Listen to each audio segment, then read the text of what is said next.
এই সেই ক্যান্সার প্রতিরোধী করসল গাছ, যেটা আপনারা গুগলে সার্চ দিলে পাবেন যে এই গাছে কী কী আছে, গুণ আছে এবং কীভাবে এটা ক্যান্সার প্রতিরোধ করে। মূলত মূলত মূলত এই গাছটি অ্যানোনা মরিকাটা প্রজাতির গ্রীষ্মমণ্ডলীয় একটি ফল গাছ। এটা আমাদের দেশে বলা হয় টকাতা, আর আসলে এর নাম হচ্ছে করসল। এই গাছে ফলও আছে। এই ফলটা কাঁঠালের মতো কাঁটাযুক্ত ফল, সবুজ রঙের হয়। তো এই ফলটি শুধুমাত্র যে ইয়েতেই গ্রীষ্মমণ্ডলীয় অঞ্চলে হয় এরকম না, এছাড়াও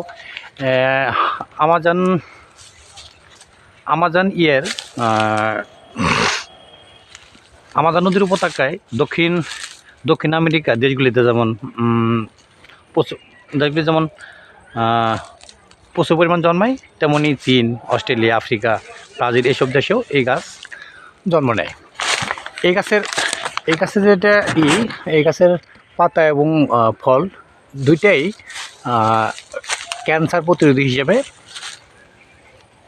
কাজ করে বলে এক গবেষণায় দেখা গেছে। গবেষণায় দেখা যায় যে এই গাছের ফলে এবং পাতায় অ্যানোনাসিয়াস এসিটোজেনেন নামক এক ধরনের উপাদান আছে, যেটা ক্যান্সারের কোষ বৃদ্ধিতে বাধা সৃষ্টি করে, যেটা কেমোথেরাপি আমরা দিই, যখন রোগীদেরকে কেমোথেরাপি দেওয়া হয় এটাই দেওয়া হয় মূলত।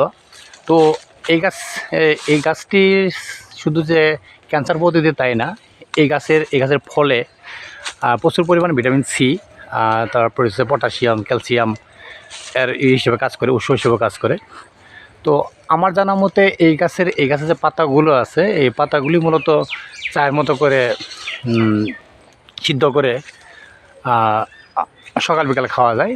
ভারতের পশ্চিমবঙ্গে দেখা যায় যে এই গাছের পাতাগুলিকে 5টি করে পাতা একসাথে করে বেঁধে 25 রুপি করে তারা বিক্রি করে। বাংলাদেশেও আছে, তো শহরে বিক্রি হয়। তো আমার এখানে 2টা গাছ আছে। যদি কারো প্রয়োজন পড়ে এই গাছের পাতা 1 টাকাও দিতে হবে না, আপনারা এসে নিতে পারেন, অথবা আমাকে জানালে আমি আপনাদের কাছে পাঠিয়ে দেবো। আর এছাড়া আপনার বাগানে বা আপনার বাড়িতে যদি পারেন একটি করে হলেও এই করসল গাছ বা টকাতা গাছগুলো লাগান। এতে করে পরিবেশ রক্ষা হবে, তারপরে তো আপনিও সুস্থ থাকবেন এবং সবাইকে সুস্থ রাখার সুযোগ করে দিতে পারবেন। ধন্যবাদ সবাইকে।